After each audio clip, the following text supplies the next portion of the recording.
Huge news for the Miami Hurricanes. They land quarterback Cameron Ward transfer from Washington State. So we had to bring on Jamey Vinnick from CougFan.com and the 24/7 Sports Network to talk about Cameron during his 2 years there. Jamey, we're going to break this all down, go to a season, but just overall thoughts on him as a player, what you saw out of him.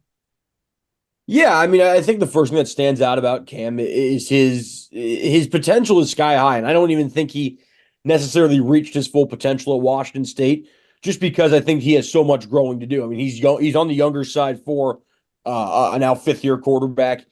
The talent is there. I mean, you'd see throws he'd make, and there would be NFL throws time and time again.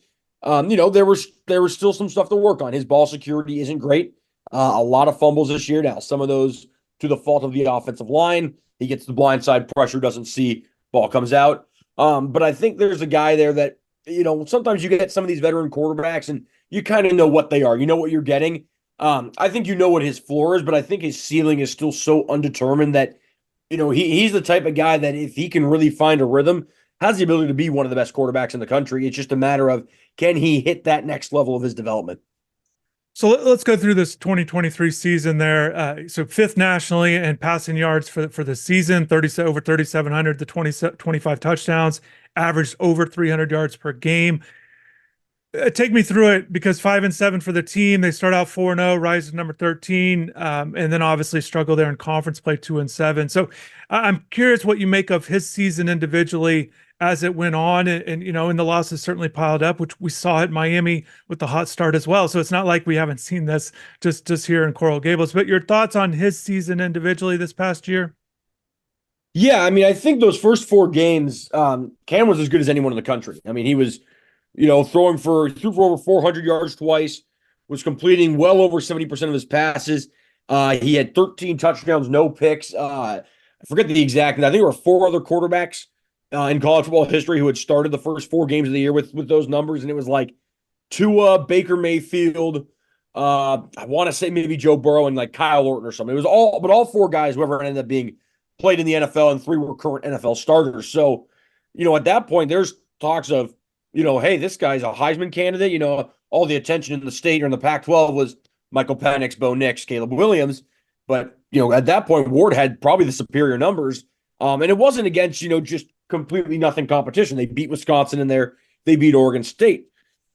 Then after that, they go on a bye week after they start 4-0, and it just seems like something changed. And it's been kind of the big mystery. No one can figure out kind of what happened, but things did come out of the bye week and things shifted a little bit. He wasn't particularly good against UCLA. In fact, I would say he was not good against UCLA. Threw a couple of picks. He did not have time to throw. That is the one thing to his defense, is he was under duress that entire game.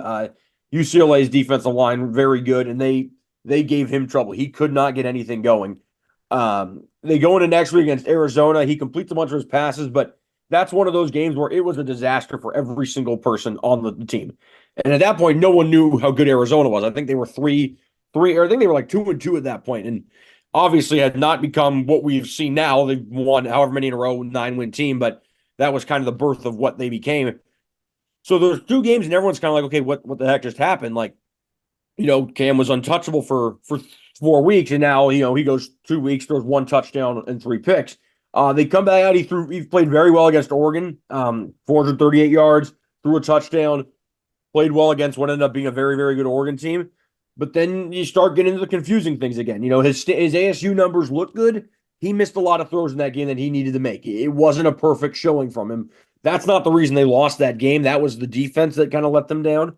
And then the Stanford game, which, in 8 years between being a student and covering the team, that is the most baffling Washington State loss. I mean, they lost games to Big Sky teams when I was a student, and those made more sense than that Stanford game. Stanford was not good this year, and Washington State could not get anything going. And Ward was not good that game. Now, the one interception, not his fault. It bounces off a tight end and pops up into the air, but he had multiple chances to go down and make a play, and he didn't do it. And it was just a fairly shocking result. Comes back the next week, and then it's kind of the tale of, it was almost in that game against Cal, it defined his season. He's not very good early. He fumbles 3 times, 2 are scoop and scores, but they're down 18, and he brings them back to with a chance to tie on a field goal that ended up missing. So he ends up putting up a really good game in the second half, or in the back half of the game. but it was the 3 turnovers that were so killer. He was good against Colorado. He didn't have to be amazing. Just kind of managed the game. Washington State's defense was just so overpowering in that game. And then, quite frankly, I thought he was pretty good in the Apple Cup. He threw a couple of picks. One was a miscommunication. One, he was under some pressure and he kind of threw behind his receiver. Maybe should have been caught, but it tips up and right into the hands of a DB. So I think you saw the potential. Now, again, he's a guy who got sacked 39 times. There was no time to throw. The offensive line for Washington State was better than it was a year ago, but it still had its issues, particularly at left tackle. So it was kind of, the highs were super high. When he was at his best, he looked like a Heisman contender. When he was at his worst, Washington State lost to a bad Stanford team. So I think for Cam, the key is going to be, maintaining those highs, but then that the kind of the lows need to come up. He can't have the games like he did against Stanford where all they need to do is score one more touchdown against one of the worst defenses in the country and they're in a bowl game. And instead that doesn't happen. Jamey, you touched on the ball security, the ups and downs. When he's at his best, and I know you're touching on the numbers, how he kind of ranked in college football, but essentially when he's at his best, and I've heard you use the term potential a few times here, but when he's at his best, when he's operating either whatever it might be, if the offensive line is in place, if the receiver, everybody's kind of on point, what do you see with him? And as you saw at Washington State, because he clearly had some high point games in there throughout his 2 years, but just when he's at his best, what does it look like in your eyes, essentially what he can bring to the table to a team?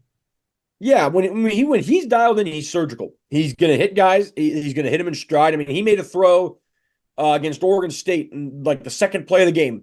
There's a 62-yard bomb for a touchdown. Throws right in stride. Receiver catches it. Maybe he had to slow up a little bit, but it was a great throw. He makes a throw in the Apple Cup, second touchdown. Just over the shoulder, absolute NFL throw. There are guys in the league who don't make that throw. So when he is at his best, that's what it looks like. It looks like an absolute bona fide NFL caliber quarterback. The throws are accurate. He's very steady in the pocket. And he's not backpedaling. He's not getting frantic. He doesn't have to do his tightrope act, his balancing act to get out of trouble. He's able to kind of settle in, identify a target, and attack. And I think he was really good this year at using the middle of the field. The problem is teams started to take that away, and I think that's where a lot of Washington State's issues came in. Teams stopped running zone coverage and said, hey, we just run man. We'll go man-to-man, make him beat us that way, and then we'll throw in some zone and trust that the pressure is going to get there before he can get the ball out. Actually, let me rephrase that. They were running man early, then they started going more to zone and just getting the pressure and saying, we're going to just dare you to have a time to throw in and pick apart the zones, and a lot of teams could get home very easily against him. So, but when he is at his best, he's steady in the pocket. He's not under a ton of duress, and it's just you see the caliber of what an NFL quarterback would look like with the way he places the ball, and the ability to and he threw his receivers open a lot of times this year. He didn't do that so much last year, but when Washington State's offense was clicking, you got a guy coming across on a slant, that ball is going to hit him in stride, and then he can take off, and that's where Washington State hit on a lot of its big plays. Was Ward getting the ball to the receivers in stride, either on posts, on streaks, on slants, and then, letting them do the rest. When he's got a fascinating story, his journey, small town, in case you haven't heard already, but small town in Texas, there goes the Incarnate Word, FCS school, then on to Washington State, not a highly regarded recruit or anything like that. And now he's essentially become one of the most coveted quarterbacks in the transfer portal with what he's done. His development at Washington State, were there things this year that you saw him? And I know we're touching on some of the things where it didn't go well, the Stanford 10-7 losses you're mentioning there, some other kind of downfalls with some ball security, fumble stuff. But, the yards are up a little bit more. Were there some development stuff that you, year to year, that you saw? Were there anything that stood out to you as far as improvements, something he did a little bit better than he did last year when the Cougars do go 7-6 with a couple more wins than this year? Yeah, I mean, I think he was a better quarterback this year. And quite frankly, it sounds weird when you're comparing a 7-win team to a 5-win team. Washington State was a better team this year than they were when they won 7 games. They lost the last 3 games by 9 total points, and their kicker went 1 for 5. So 1 field goal here, 1 field goal there. Washington State as a team was better, and I think it definitely helped Ward that His O-line still wasn't great, but it was better. His receivers were on a completely different level from what they were 2 years ago. But I think just in regard to what we saw in terms of Cam's improvement, last year it was backpedal for dear life. And part of that was the offensive line was so poor, he had to. His footwork was crisper. Now, when he would get under duress, you did start to see some of those old habits. But those old habits were all he did 2 years ago. This past year, when he had time, he would set his feet, he would take a normal 3-step drop, and he would deliver passes. I think his decision making was a lot better. A number of he threw a couple less interceptions this year, and there were at least a couple that are either miscommunication, ball gets tipped, just more bad luck than anything. Whereas 2 years ago, I think he ended up throwing 9 interceptions. There were a couple where he just threw the ball into double coverage, because that worked at Incarnate Word. That doesn't work in the Pac-12. That didn't work against, some of the really strong defenses. So I think his decision-making was a lot better. He didn't throw a lot of danger balls. Does every quarterback throw a ball that, okay, probably should have held on to that one? Of course. But his decision-making in terms of where he's looking at a target, it was a lot better. He didn't stare down his receivers as much. Again, it did still happen, but not to the degree that he did 2 years ago.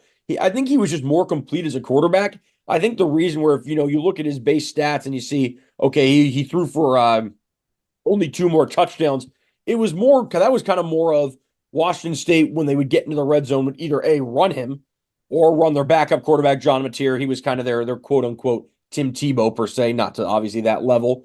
And then the other part of the problem is Washington State didn't have a run game, so they didn't generate as much offense as they probably could have with a real run game with true output or from their running back. So he probably, if the run game's there, if he throws every time they get in the red zone, he's got upwards of 30 touchdowns. I think the reason the numbers didn't go up that much in terms of the touchdowns is just because they used either his legs or they used the legs of backup John Mateer. Jamey, we've when you watch college football, we've obviously seen a lot over the years. It's not just about how well you throw it and all of these other things with the quarterback position, the intangibles, the leadership, the makeup of a quarterback. Those things are all huge factors, I believe, and especially when you've got the spotlight on you as a starter. I'm curious what you make of him in those categories: leadership, maybe how he worked with his receivers, anything, his personality, these things, ups and downs, or whatever it might be with his personality, anything that stands out to you. What can you share about him as a person, as a leader, as a quarterback in those kind of areas? Yeah, I think the thing that stands out about Cam is he's kind of relaxed. He's not a super high key guy. He's not the guy flexing and screaming. He's got his quarterback celebration, but you see sometimes a quarterback makes a big play and they're just losing their mind, going crazy. Yeah, that's not him. And I think his leadership style is not as much of a vocal leader as it is kind of a lead by example. Jake Dickert always talked about Cam doesn't get too high, he doesn't get too low. Now, where I think there are times where that hurt him is, over the last 2 years, there really wasn't a game where Washington State, down to 4 points or something, needs a touchdown drive, and Ward would lead them to that.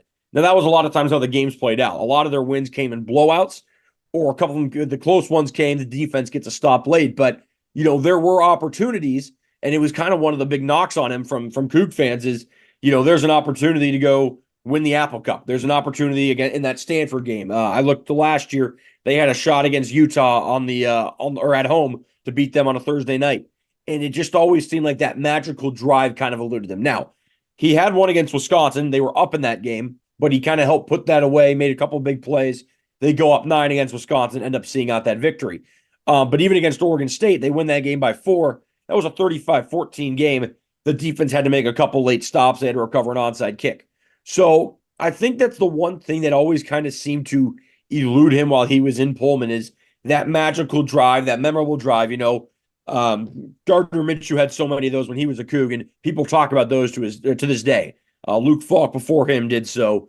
And I think that just wasn't that never happened for him. And that's not all on him. It's just sometimes that's kind of how the games played out is Washington State, when they were losing games, was getting beat pretty soundly, or when they were up or when they won games, they were up by so much that it didn't really call for it. I mean, I think not this past year, but 2 seasons ago, I think it ended up being They had one, maybe two, like one score games, and um, it wasn't very many. However many it was, I don't have the math in front of me, but there wasn't really any opportunities. This year there were a couple more, and it didn't come to be. He did get them down the field and into field goal range against Cal. Well, lo and behold, the kicker misses, so you can't really put that on him. But I think that was the one thing that just it always felt like that little aspect of his game, the little magic with the game on the line, was kind of missing. He had two chances in the Apple Cup. They couldn't get down the field. There were some holding calls involved and so on, but I think that was kind of the one thing when people said is, yeah, a really talented quarterback, we'll miss that side of him, but it always just seemed like that kind of big play or that magic to win a game late kind of eluded them. I want to get your final thoughts, Jamey, on this. And, I know when we kind of thought back earlier, maybe some things, when you touched on the sack numbers, I'm sure Miami fans are thinking about the offensive line because Miami has tried to really pride itself on having a strong offensive line. They've got a couple guys that are going to the NFL from this year's line, but that, with Mario Cristobal, they want a strong offensive line. They're looking to have that. They've got some good young guys that are coming back, and they want to be strong there. So I'm curious maybe what you think you touched on earlier, potential maybe moving forward without really knowing everything that Miami's going to have for next season, but your thoughts on him maybe in his football future, how you envision it, if the line play does improve from what he was dealing with this past season some of the time, maybe he captures some of those moments that turn in his direction, as you touched on, that maybe eluded him there in Pullman. How do you kind of see it, or what do you kind of think is as a possible potential for him for the Hurricanes in 2024? Yeah, I mean, I think based off what we have seen in terms of his upside, I think he has the ability to develop him or to develop into a high NFL draft pick. Maybe not number one overall, but based off what I've seen, I don't see why he couldn't be a mid to late first rounder if he really taps into the potential and achieves that full potential. I think the sky is the limit with him. He could very easily take Miami to a level of a New Year's Six game or so on. Now, that's not something that he has necessarily shown on the field in terms of his consistency, but with his upside and with the potential of what he can do, he absolutely, that is something he is very capable of. He's more than has the ability and the potential to take a team to that next level. It didn't happen at Washington State. That said, you're working with a lot of different pieces at Miami. It's just, doesn't take a rocket scientist to figure out there's more get a talent on a Miami roster than a Washington State roster. That's always going to be the case. That's how it's been for as long as I can remember. So I think with the talent around him, there is definitely that chance. I think the key is, though, he's got to quickly develop a good rapport with his receivers. I think we saw in his 2 years, it's not that he didn't have a good rapport 2 years ago with his receivers. It just, the receivers weren't great. And it didn't really come together the way everyone wanted it to. His receivers this year were really, really good, and it took the passing offense to the next level. So, again, I think the potential, I think the upside is all there. I think it's just a matter of, can he gel with everyone at Miami, and can he find that consistency of it's 13 or 12 or 14 great games and not here's four incredible ones, three not so good ones. There's a good one, and there's a not so good one. It just kind of get off that roller coaster and level out a little bit. Yeah, this is great, Jamey. You can look at the stats, you can watch his highlights, but getting insight from someone like yourself, I think this is great for fans. So I appreciate you taking the time to do this, and we'll talk soon. Yep, anytime, no problem.